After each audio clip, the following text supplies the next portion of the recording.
Leo nakufundisha somo la hatua tatu za ukuaji wa mwanadamu ambazo ni huwa naziita triple K, yani K tatu. Ni muhimu sana wewe ujue upo katika hatua gani ya ukuaji. Usije ikawa unajidhania tayari umeshakuwa kumbe bado haujakuwa. Kwa hiyo hakikisha unajifanyia tathmini baada ya kumaliza kutazama na kusikiliza hili somo. Hatua ya kwanza kabisa kila mwanadamu ni kutegemea. Hatua ya kwanza kabisa ni kutegemea. Hatua ya kwanza ni ya kutegemea. Hapa ni pale ambapo mwanadamu anakuwa anawategemea watu wengine kupata mahitaji yake ya muhimu ya kila siku au kufundishwa elimu mbalimbali za kimaisha. Kwa mfano, ulipokuwa mtoto mdogo, ina maana ulikuwa unawategemea wazazi wako. Wao ndio wanakuogesha, wanakufulia nguo, wanakulipia ada, wanakufundisha jinsi ya kushika kijiko, jinsi ya kula, jinsi ya kwenda chooni na vitu vinginevyo. Lakini hatua ya pili ni ya kujitegemea. Kujitegemea.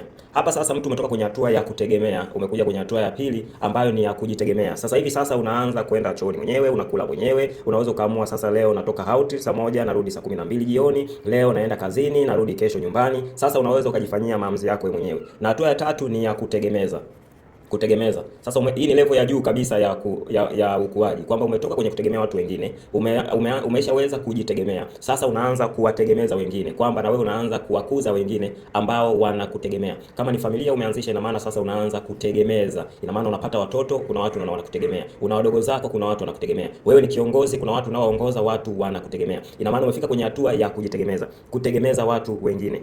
Sasa kinachotofautisha hizi hatua tatu za ukuaji ni nini? Yaani mtu ambaye anajitegemea na mtu anayetegemea, mtu anayejitegemea na mtu anayetegemeza. Kipi ambacho kinatofautisha hizi hatua tatu? Cha kwanza ni umri wa mtu husika. Yaani kuna umri ambao mtu akiwa nao, mtu anajua kabisa huyu lazima awe anategemea. Lakini tukimkuta yani umri umeenda, kwa mfano above 18 au mtu ana miaka 34, lakini bado anategemea wazazi. Yaani huyu tuanza kuona huyu ana matatizo kabisa, ana matatizo makubwa sana. Miaka 34, miaka 50 bado anategemea wazazi wake au ndugu zake ili aweze kufanikiwa kiuchumi. Tunasema ana matatizo kwenye ubongo wake. Lakini kitu kingine kinachotofautisha hizi hatua ni hali ya kiuchumi au kifedha, kwamba mtu anayeanza kujitegemea tunajua kabisa huyu, cha kwanza umri wake umeongezeka, na kwa sababu umri umeongezeka basi na kiwango cha kufikiri juu ya maisha kimeongezeka. Lakini pia na hali yake ya kiuchumi imeanza kuwa na aweni, kwamba sasa anaweza akajinunulia chakula. Alafu hatua ya tatu ni kwamba huyo mtu kiwango chake cha kujitambua kimeongezeka. Kinachotofautisha hizi level ni kiwango cha kujitambua. Mtu mwingine anaweza akawa na miaka 29, lakini kwa sababu ya kutokujitambua bado anamlilia mama yake kumpatia hela ya vocha. Mtu anaweza akawa na miaka 40, lakini kwa sababu ya kujitambua yeye bado anategemea ndugu zake ili waweze kumpatia chakula ale na familia yake. Kwa hiyo tunaona kiwango chake cha kujitambua kinaweza kikamfanya akawa kwenye level ndogo hata kama ana umri mkubwa.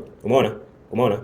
Kwa hiyo ili uweze kufika katika hii level tatu ya kutegemeza, kikubwa zaidi unatakiwa uwe na level kubwa ya kujitambua. Lakini pia uongeze kiwango chako cha kiuchumi. Ili swala la umri ni swala ambalo ni given. Yaani wewe huwezi kufanya bidii ili umri wako ongezeke. Ni swala ambalo ni automatic, kila siku unakuwa. Kwa hiyo hakikisha unaongeza kiwango chako cha kujitambua na kiwango chako cha kifedha ili uweze kuwategemeza wengine, lakini pia uingie kwenye kiwango cha kujitegemea kama ulikuwa kwenye kiwango cha kutegemea wengine. Uwe na siku njema. Naitwa Lacson Pangalazi.